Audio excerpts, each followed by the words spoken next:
Hello from Sheila Kuning.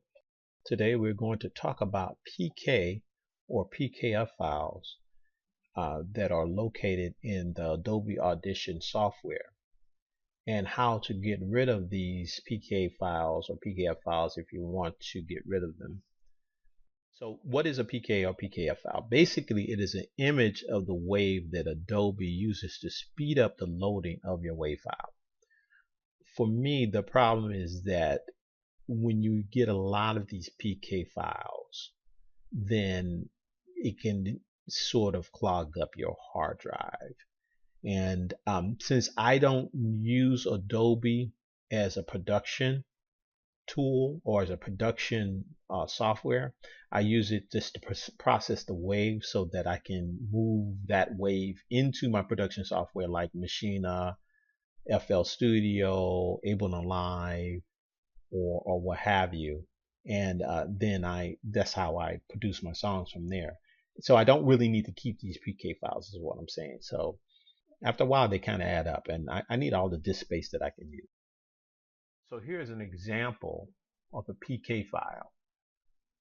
Okay, this is Adobe Audition PK file. It's 155 kilobytes, whereas the original wave is 1.32 megabytes. So you see it's about a little over 10% of the disk space that the original wave file has. But if you do a lot of waves, which I do, I have a whole bunch, that I've recorded or that I've downloaded as expansion packs or sample libraries. It can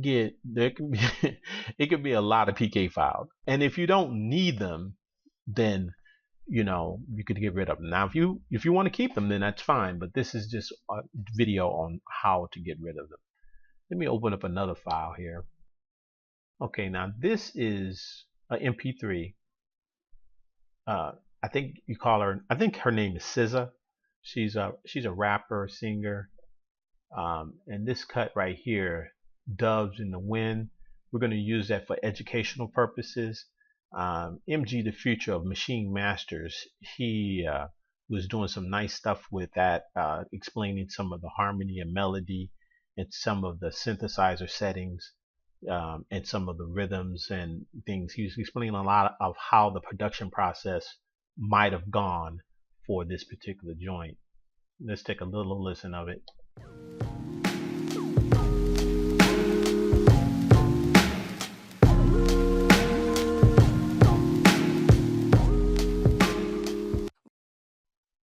What I'm going to do is I'm going to save this MP3 as a wave.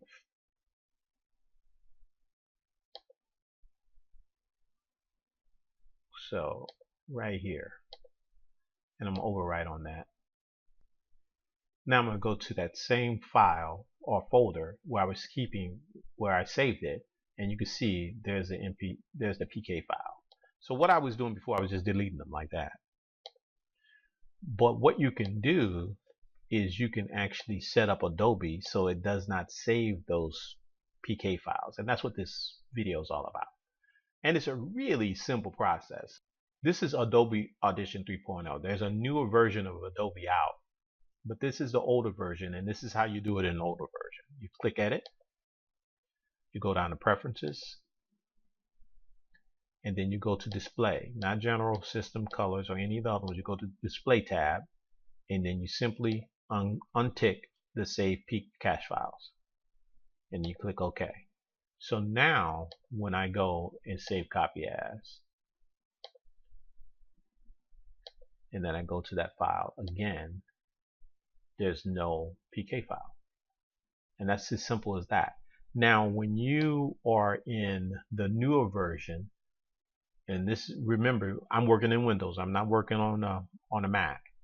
You click Edit, you click Preferences, and then there's a tab called Media and Disk Cache. Instead of Display, it's Media and Disk Cache, or Cache, whatever.